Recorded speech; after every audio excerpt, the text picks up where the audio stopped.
नमस्कार दोस्तों, संस्कार स्टडीज यूट्यूब चैनल में आज आपका फिर से स्वागत है। हम भारतीय संविधान एवं राज्य व्यवस्था के बारे में अध्ययन कर रहे थे, जिसमें हमारा टॉपिक था मौलिक अधिकार। और मौलिक अधिकारों में हमने जो चर्चा की थी वो अनुच्छेद 13 तक हमने कर ली थी। मौलिक अधिकारों में जो चर्चा की थी वो कहाँ तक की? अनुच्छेद 13 तक। और अनुच्छेद 13 में दो तीन बातें शेष रह गई थी, हम उनके बारे में भी चर्चा करेंगे। जो अनुच्छेद 13 था, उस अनुच्छेद 13 में हमने जो चर्चाएं की उसमें कहा कि ये न्यायिक पुनरावलोकन का आधार अनुच्छेद है। पहली बात तो अनुच्छेद 13 न्यायिक पुनरावलोकन का आधार अनुच्छेद है, यानी न्यायपालिका को पावर देता है। किस बात की पावर? कि अगर कोई विधि न्याय असंगत है तो ऐसी विधियों को न्यायपालिका यानी आपका जो सुप्रीम कोर्ट है वो ऐसी विधियों को समाप्त कर सकता है, ऐसी विधियों को शून्य घोषित कर सकता है। इसी अनुच्छेद 13 की एक धारा है। अनुच्छेद 13 में एक धारा है 13(1). अनुच्छेद 13 की एक धारा है अनुच्छेद 13(1).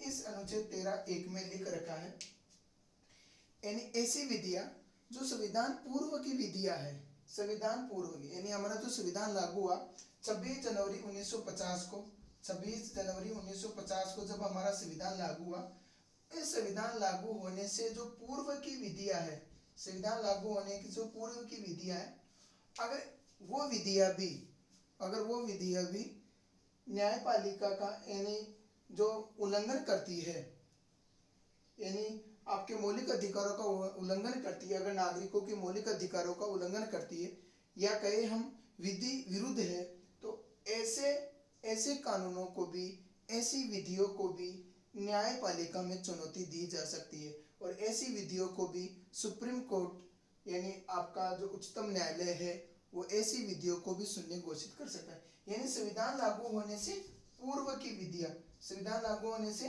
जो पूर्व की विधियां हैं, अब वो विधियां कौन कौन सी है? आपकी जो आईपीसीसी है, आईपीसी है, सीपीआई है, सीपीएससी है, ऐसी जो धाराएं हैं वो संविधान लागू होने से पूर्व की धाराएं हैं। ये धाराएं भी अगर न्याय असंगत है तो ऐसी धाराओं को भी न्यायपालिका में चुनौती देकर उनको समाप्त किया जा सकता है या न्यायपालिका उनको समाप्त कर सकती है। एक है अनुच्छेद 13(2). अनुच्छेद 13(2). इस अनुच्छेद 13(2) में लिख रखा है कि संविधान लागू होने के बाद की विधियां भी अगर न्याय असंगत है तो ऐसी विधियों को भी न्यायपालिका में चुनौती दी जा सकती है। यानी संविधान के लागू होने के बाद की विधियां है, उन विधियों को भी न्यायपालिका द्वारा समाप्त किया जा सकता है। एक धारा है 13(3). अनुच्छेद 13(3). ये यहाँ से बहुत बढ़िया प्रश्न बनता है। इस 13(3) में विधि शब्द को परिभाषित कर रखा है। विधि शब्द को भी क्या कर रखा है? परिभाषित कर रखा है। कौन से अनुच्छेद में? अनुच्छेद 13 की धारा 3 में विधि शब्द को परिभाषित कर रखा है। और विधि शब्द को क्या परिभाषित कर रखा है? वहां पर लिख रखा है कि इस विधि शब्द के अंतर्गत वे सभी कानून जिनका निर्माण संसद ने किया हो, वे सभी कानून जिनका निर्माण किसी राज्य की विधानमंडल ने किया हो, वे सभी अध्यादेश जो किसी राष्ट्रपति ने जारी किया हो या राज्यपाल ने जारी किया हो, संसद द्वारा बनाए गए कोई नियम, कानून, विनियम या कोई ऐसी प्रथा,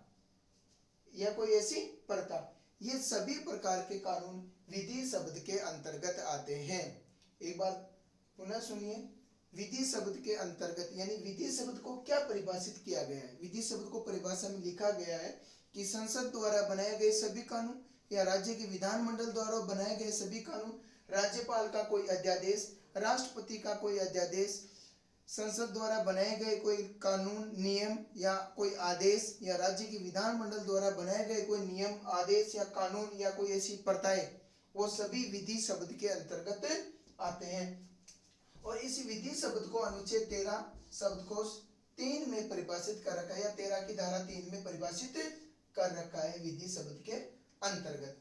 अब एक आर्टिकल और है, आर्टिकल जो है वो है 13(4).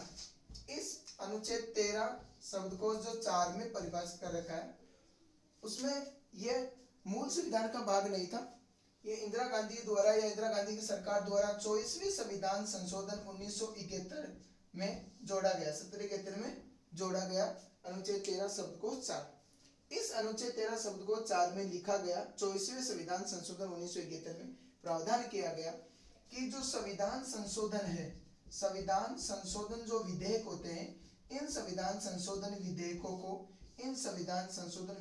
को विधि शब्द से बाहर किया गया, विधि शब्द से बाहर किया गया।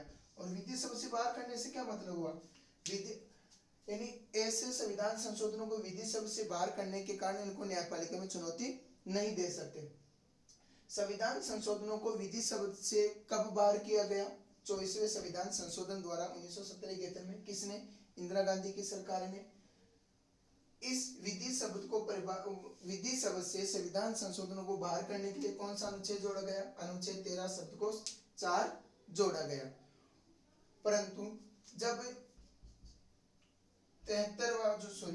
जब केशवानंद वाला वाद आया, केशवानंद वर्सेज जो केरल राज्य था, केरल राज्यवाद था 1973 में।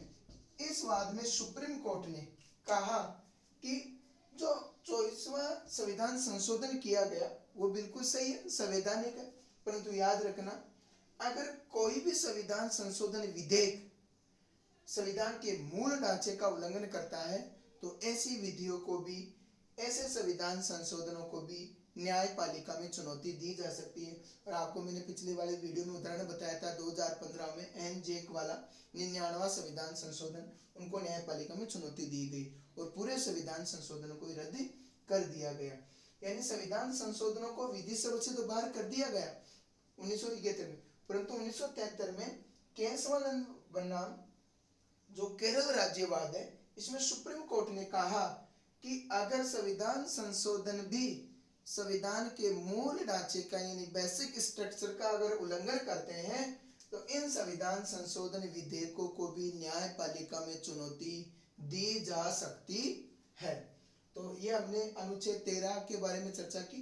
अनुच्छेद 13(1), अनुच्छेद 13(2), 3 और अनुच्छेद 13(4) देखा, जहाँ से जो सबसे मोस्ट इम्पोर्टेंट है प्रश्न बनने लायक है। एक तो विधि शब्द को परिभाषित कहाँ किया गया, किसी भी अनुच्छेद में नहीं, अनुच्छेद 13 विधि शब्द को परिभाषित किया गया अनुच्छेद 13 शब्द को 3। यानी जो प्रश्न बनता है न्यायिक पुनरावलोकन का आधार अनुच्छेद कौन सा है, तो न्यायिक पुनरावलोकन का आधार अनुच्छेद 13 और विधि शब्द को परिभाषित अनुच्छेद 13 शब्द को 3 में कर रखा है। अब हमारा जो अगला टॉपिक स्टार्ट हो रहा है वो हो रहा है समानता का अधिकार। अब हम एक एक मौलिक अधिकारों को देखेंगे और हमारा पहला मौलिक अधिकार है समानता का अधिकार, समानता का अधिकार। और इस समानता के अधिकार के तहत जो कुल अनुच्छेद है वो है 14 से 18 तक, 14 से 18 तक समानता का अधिकार।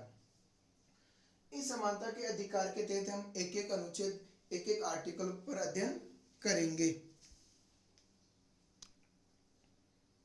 विधि के समक्ष जो समानता है वो सारे प्रावधान ऐसे ही है।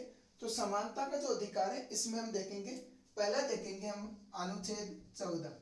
इस अनुच्छेद 14 में जो जो बातें लिखी गई है उन बातों पर हम चर्चा करेंगे। इसमें दो बातों का उल्लेख है। पहला लिख रखा है विधि के समक्ष समानता, विधि के समक्ष समानता। ये विधि के समक्ष समानता का मतलब हुआ कि कानून के समक्ष, कानून के सामने सब समान है, कानून के सामने चाहे कोई भी खड़ा हो सब समान है। ये विधि के समक्ष की जो अवधारणा है ये ली गई, कहाँ से ली गई, इंग्लैंड से ली गई। कहाँ से लिया गया, इंग्लैंड। और एक इंग्लैंड में एक विद्वान था डाइसी, और डाइसी का ग्रंथ था विधि का शासन, विधि का शासन यहाँ से ग्रहण की गई। विधि के समक्ष समानता का मतलब है कि कानून के समक्ष सब समान है, चाहे कानून के सामने कोई भी खड़ा हो। यानी इस कानून यानी संविधान के समक्ष चाहे कोई भी नागरिक हो सब समान है। एक प्रश्न बनता है, विधि के समक्ष समानता की अवधारणा कहाँ से ली गई? इंग्लैंड से ली गई। इंग्लैंड के एक विद्वान थे डाइसी, और डाइसी का ग्रंथ था बुक थी विधि का शासन। विधि का शासन यहाँ से हमने ग्रहण की। दूसरा जो प्रश्न बनता है, विधि के समक्ष समानता कैसी अवधारणा है? तो विधि के समक्ष समानता एक नकारात्मक अवधारणा है। नकारात्मक अवधारणा है यानी निषेधात्मक अवधारणा है। नकारात्मक अवधारणा क्यों है? इसलिए है क्योंकि कानून सबको समान तरीके से देखता है, बात सही है, परंतु कानून के समक्ष सब समान नहीं हो सकते, नहीं आ सकते। आप देखना, दो व्यक्ति है जिनमें एक सामान्य है, एक हैंडीक्राफ्ट व्यक्ति है। मान लिया कैसे भी अंधा है, किसी प्रकार का और हैंडीक्राफ्ट है उसमें, तो अगर उन दोनों व्यक्तियों को, एक सामान्य और एक किसी हैंडीक्राफ्ट व्यक्ति को, विकलांग व्यक्ति को, अगर तुम किसी भर्ती में दौड़ने के लिए कहे तो उनके लिए आप एक निश्चित टाइम रखें कि 1500 मीटर की दौड़ है, सामान्य व्यक्ति को भी 5 मिनट में करनी है और एक हैंडीक्राफ्ट व्यक्ति को भी 5 मिनट में करनी है, तो ऐसा संभव नहीं है, ऐसा संभव नहीं। इस कारण इनके लिए जो प्रावधान किए गए उसमें आगे लिख रखा है, इसी आर्टिकल में लिख रखा है, विधि का समान संरक्षण। विधि का समान संरक्षण, विधि का समान संरक्षण यानी आप सकारात्मक भेदभाव कर सकते हैं। विधि के समक्ष आपने लिखा विधि के समक्ष सब समान है, परंतु आप विधि का समान संरक्षण का मतलब है आप उन लोगों को समान लाने के लिए पॉजिटिव जो प्रभाव है यानी पॉजिटिव आप भेदभाव कर सकते हैं, सकारात्मक प्रभाव यानी सकारात्मक भेदभाव आप कर सकते हैं। और विधि का जो समान संरक्षण है, विधि का समान संरक्षण का मतलब होता है कि सब कानून के समक्ष समान नहीं है, परंतु असमान होते हुए उनको समान लाने का प्रयास किया जा सकता है। यानी आप सकारात्मक भेदभाव करके, जैसे कुछ प्रावधान कर आपने देखा एक आर्टिकल 39A उसमें लिख रखा है कि अगर कोई गरीब व्यक्ति है जो बिलो पावर लाइन से नीचे, ऐसे व्यक्तियों को सरकार, या जिनकी आय 1 लाख रुपए से कम है, ऐसे व्यक्तियों को सरकार विधिक सहायता उपलब्ध करवाती है। सरकार महिलाओं के लिए विशेष प्रावधान करती है, सरकार विकलांगों के लिए विशेष प्रावधान करती है, सरकार बच्चों के लिए विशेष प्रावधान कर सकते हैं। तो यानी जो राज्य भेदभाव करेगा वो राज्य सकारात्मक भेदभाव कर सकता है, विधि का समान संरक्षण। तो दो बातें, विधि के समक्ष समानता और विधि का समान संरक्षण, इन दो बातों का उल्लेख हमें कहां पर मिलता है? अनुच्छेद 14 में मिलता है। और विधि के समक्ष समानता की जो अवधारणा, विधि का जो समान संरक्षण है, ये अवधारणा हमने कहां से ग्रहण की? ये यूएसए से यानी संयुक्त राज्य अमेरिका से हमने ग्रहण की। और ये एक सकारात्मक अवधारणा है, ये एक सकारात्मक अवधारणा है। यहाँ से बहुत बढ़िया प्रश्न बनते हैं। विधि के समक्ष समानता का उल्लेख कौन से अनुच्छेद में? अनुच्छेद 15 में। विधि का समान संरक्षण का उल्लेख कौन से में? अनुच्छेद 14 में। विधि का समान संरक्षण कहाँ से ग्रहण किया? अमेरिका से। कैसी अवधारणा है? सकारात्मक।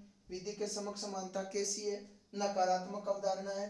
कहाँ से ग्रहण की? इंग्लैंड से। इंग्लैंड में एक विद्वान था डाइसी, और डाइसी का एक ग्रंथ था बुक थी विधि का शासन, हमने वहां से ग्रहण की। तो अनुच्छेद 14 में विधि के समक्ष समानता और विधि का समान संरक्षण, इन दो बातों का उल्लेख है। कि आपको एक छिपी अवधारणा मिलती है अनुच्छेद 14 में। इन तमाम बिंदुओं का उल्लेख कर रखा है अनुच्छेद 14 में। उसके बाद में हमारा एक आर्टिकल है, आर्टिकल 15। आर्टिकल 15 हम जो देख रहे हैं, समानता का अधिकार देख रहे हैं, अनुच्छेद 15। इस अनुच्छेद 15 में लिख रखा है कि भेदभाव नहीं। इसका मतलब सीधा सा है कि जो समाज में भेदभाव होते हैं, सामाजिक भेदभाव नहीं, सामाजिक भेदभाव नहीं, सामाजिक भेदभाव नहीं किए जाएंगे। यह आर्टिकल 15 में लिख रखा है। और इस आर्टिकल जो 15 का है उसमें विभिन्न धाराएं हैं, उन तमाम धाराओं पर हम चर्चा करेंगे। जो अनुच्छेद 15 है, 15(1) है या 15 की धारा 1 है, उसमें लिख रखा है कि राज्य किसी भी व्यक्ति के साथ जाति, जो 5 आधार है, जाति, धर्म, मूल वंश, लिंग यानी जेंडर और जन्म स्थान के आधार पर किसी प्रकार का भेदभाव नहीं करेगा।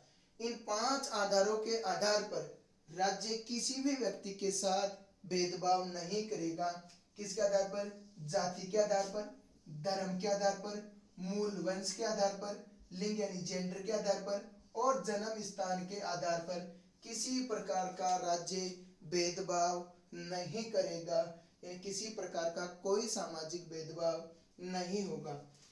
आर्टिकल जो 15 की धारा जो 2 है, इस आर्टिकल 15 की धारा 2 में लिख रखा है कि राज्य उपयुक्त आधारों के आधार पर, उपयुक्त आधार कौन से? जो आर्टिकल 15(1) में दे रखे, कौन कौन से? जाति, धर्म, मूल वंश, लिंग, जन्म स्थान के आधार पर किसी भी सार्वजनिक स्थान के उपयोग से, किसी भी सार्वजनिक स्थान के उपयोग से उन्हें वंचित नहीं करेगा। यानी किस जो सार्वजनिक स्थान है, सार्वजनिक स्थानों के उपयोग से या सार्वजनिक स्थानों पर जाने के लिए किसी भी व्यक्ति को जाति, धर्म, मूल वंश, लिंग और जन्म स्थान के आधार पर राज्य उनसे किसी प्रकार का भेदभाव नहीं करेगा। अब सार्वजनिक स्थान कैसे? जैसे कोई तालाब है, कोई सार्वजनिक मैदान है, सार्वजनिक भोजनालय है, उचित मूल्य की दुकानें हैं, सड़क है, ठीक है, जिले हैं, कोई शौचालय, सार्वजनिक शौचालय हैं। अगर ऐसे तमाम जो सार्वजनिक उपयोग के हैं, उन सार्वजनिक उपयोग के स्थानों पर राज्य किसी भी प्रकार का भेदभाव नहीं करेगा। यह अनुच्छेद 15(2) में लिख रखा है, राज्य भेदभाव नहीं करेगा। उसके बाद में जो आर्टिकल 15(3) की धारा, जो 15 की धारा 3 है, अनुच्छेद 15 की धारा 3, इन अनुच्छेद के 15 शब्दकोश 3 में लिख रखा है कि राज्य अगर जब बात महिलाओं की हो, जब बात बच्चों की हो, तो उस संदर्भ में राज्य भेदभाव कर सकता है। यानी हम कह सकते हैं ऊपर लिखा है लिंग के आधार पर राज्य भेदभाव नहीं करेगा, परंतु अनुच्छेद 15(3) में लिख रखा है, हम कह सकते हैं कि जो अनुच्छेद 15(2) है, 15(1) है, उसका अपवाद 15(3) है। यहाँ पर लिख रखा है जब बात महिलाओं की हो, जब बात बच्चों की हो, तो राज्य क्या कर सकता है? भेदभाव कर सकता है। यानी उनके लिए कुछ विशेष प्रावधान कर सकता है। ये लिख रखा है कहाँ पर? अनुच्छेद 15 की धारा 3, राज्य महिलाओं के लिए तथा बच्चों के लिए विशेष प्रावधान कर सकता है। बच्चों व महिलाओं के लिए विशेष प्रावधान कर सकता है। यानी अनुच्छेद 15 शब्दकोश धारा जो 3 है, शब्दकोश 3 है, उसमें लिख रखा है कि बात जब महिलाओं की हो, बात जब बच्चों की हो, तो राज्य महिलाओं और बच्चों के लिए विशेष प्रावधान कर सकता है। इसका मतलब हम कह सकते हैं कि यहाँ पर ये जो अनुच्छेद 15(1), 15(2) है, उनका अपवाद स्वरूप 15(3) है। यहाँ पर स्पेशल अनुच्छेद 15(3) में लिख रखा है कि बात जब महिलाओं की हो, बात जब बच्चों की हो, तो राज्य उन महिलाओं बच्चों के लिए विशेष प्रावधान कर सकते हैं। अब आपका आर्टिकल आता है आर्टिकल 15(4). आर्टिकल 15 जो अनुच्छेद 15(4) है, उस 15(4) के बारे में हम चर्चा करने से पहले थोड़ा सा आपको मैं हिस्ट्री में लेके जाता हूँ, इतिहास में लेके जाता हूँ। जब भारत आज़ाद हुआ, जब हमारा संविधान लागू हुआ 26 जनवरी 1950 को, तो उस दौरान जो मद्रास राज्य था, वो मद्रास एक प्रकार का अलग स्टेट हुआ करता था। आज जो बना हुआ है उस प्रकार का स्टेट नहीं, मद्रास अपने आप में एक स्टेट हुआ करता था। तो मद्रास स्टेट होने के नाते वहाँ पर मद्रास राज्य में वहाँ पर एक कम्युनल ऑर्डर सांप्रदायिक आदेश जारी किया हुआ था, जो सांप्रदायिक आदेश कम्युनल ऑर्डर, इस सांप्रदायिक आदेश के तहत वहां पर जो शिक्षण संस्थाएं थी जाति के आधार पर आरक्षण का प्रावधान कर रखा था। किसके आधार पर? जाति के आधार पर आरक्षण का प्रावधान कर रखा था। वहां पर एक बच्ची थी, लड़की थी, जिसका मेडिकल कॉलेज में एडमिशन नहीं हुआ। जब मेडिकल कॉलेज में एडमिशन नहीं हुआ आरक्षण के आधार पर, उसमें सीटें रिजर्व थी, रिजर्व होने के कारण उसका जो एडमिशन हुआ वो नहीं हो पाया। इस कारण वो गई सुप्रीम कोर्ट में। जब सुप्रीम कोर्ट में गई तो सुप्रीम कोर्ट में जब सुनवाई हुई, चंपाकम दोरायजन वाला मामला है, चंपाकम दोरायजन वर्सेस बार मद्रास राज्य, जो 1951 का मामला है, उनसे संबंधित है। तो जब 1951 में सुप्रीम कोर्ट ने इस सांप्रदायिक आदेश को रद्द कर दिया गया, उसकी याचिका पर इस जब सुनवाई हुई तो इस सांप्रदायिक आदेश कम्युनल ऑर्डर को समाप्त कर दिया गया। कहा कि आजादी के बाद संविधान लागू होने के बाद भी ऐसे कम्युनल ऑर्डर अगर जारी है तो फिर संविधान का क्या मतलब है।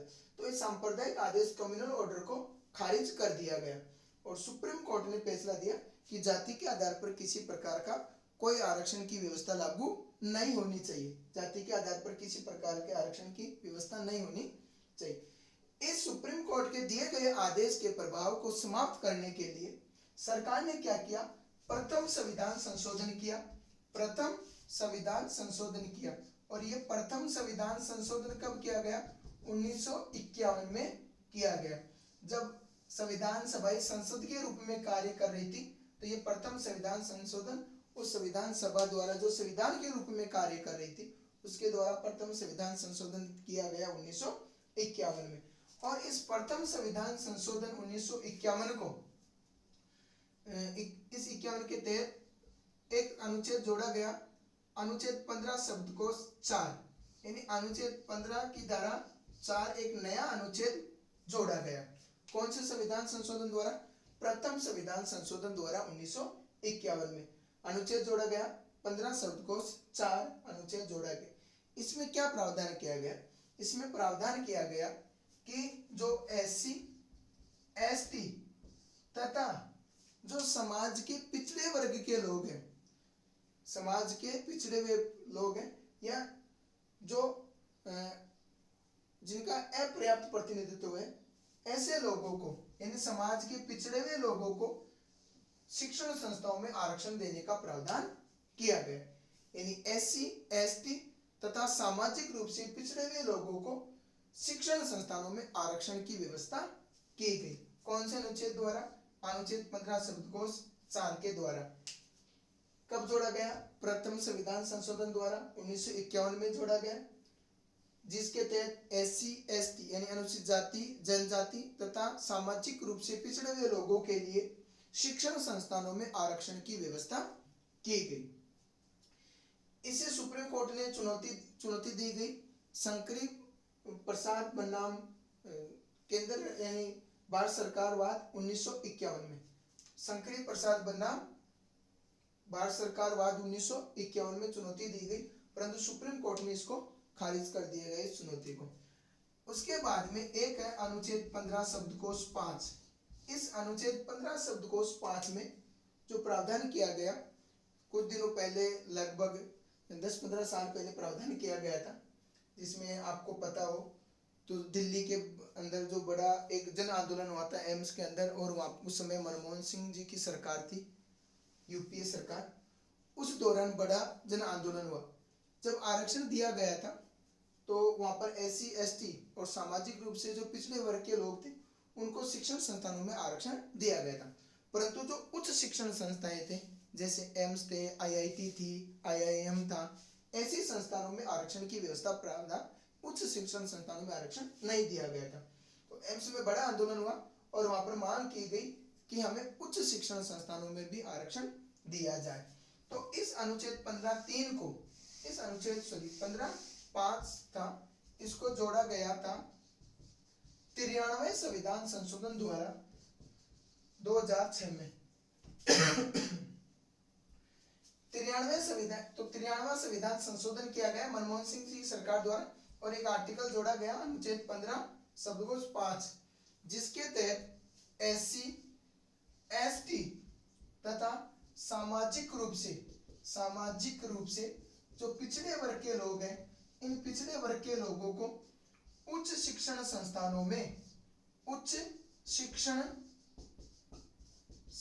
में आरक्षण का प्रावधान किया गया।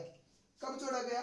93 संविधान संशोधन द्वारा 2006 में कौन सा अनुच्छेद? अनुच्छेद 15 शब्दकोश 5 जोड़ा गया। क्या प्रावधान किया गया? इसमें SC ST तथा सामाजिक रूप से पिछड़े वर्ग के लोगों को उच्च शिक्षण संस्थानों में आरक्षण का प्रावधान किया गया। अब आपके मन में प्रश्न आ रहा होगा कि 15(4) है, 15(4) भी आरक्षण की बात करता है, 15(5) भी आरक्षण की बात करता है। तो इनमें जो समानता है वो है कि जो 15(4) है ये सामान्य शिक्षण संस्थानों में और 15(5) उच्च शिक्षण संस्थानों में आरक्षण की बात करता है। अब दोनों में समानता क्या है? दोनों ही मूल संविधान का भाग नहीं थे, मूल संविधान में नहीं प्रावधान किया गया था, वो प्रथम संविधान संशोधन द्वारा जोड़ा गया, ये 93 संविधान संशोधन द्वारा जोड़ा गया। ठीक है, दोनों शिक्षण संस्थानों में आरक्षण की बात करते हैं, परंतु 15(4) सामान्य शिक्षण संस्थानों में और 15(5) उच्च शिक्षण संस्थानों में। परंतु अब एक बात और आपको याद रखनी है कि इस 15(4) में और 15(5) में SC ST और सामाजिक रूप से जो पिछड़े वर्ग के लोग थे, इनके लिए आरक्षण की व्यवस्था की गई थी। परंतु याद रखना, जो 124वां संविधान संशोधन हुआ था, 124वां संविधान संशोधन जो 2020 में हुआ, इस 124वें संविधान संशोधन द्वारा अब सामान्य शिक्षण संस्थानों में और उच्च शिक्षण संस्थानों में जो आर्थिक रूप